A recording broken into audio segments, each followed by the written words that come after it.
এই দুনিয়ার পুরো জীবনটা এটা হচ্ছে লালসাময় একটা জীবন। লোভ, মরিচিকা, মায়াজাল, এই মায়াজালে আমরা আটকে আছি।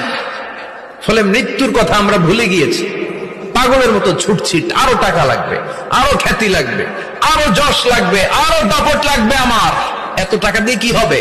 এত সম্পদ দিয়ে কি হবে? এত ব্যস্ততা দিয়ে কি হবে তোমার? স্টপ, থামুন, অনেক হয়েছে। আন্না, থামুন, take a rest and think about death. Think that you have to go back to your Lord. একটু বসেন না, একটু ভাবেন যে আমাকে চলে যেতে হবে, চলে যেতে হবে। এই কোলাহল, এই ব্যস্ততা, এগুলো থাকবে, থাকবো না আমি। সাইয়েদনা ওমর ফারুক বলেছেন, মুতু ক্বাবলা আন তামুতু, মরার আগে একবার মরো।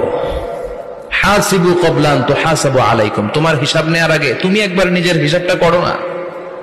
কাগজ বের করে একটু লিখো না কি কি ভালো কাজ করছিলা, যেগুলো দিয়ে নাজাতের ওয়াসিলা হতে পারে। 1 2 3, আর কি কি আকাম কুকাম করছো দেখো না।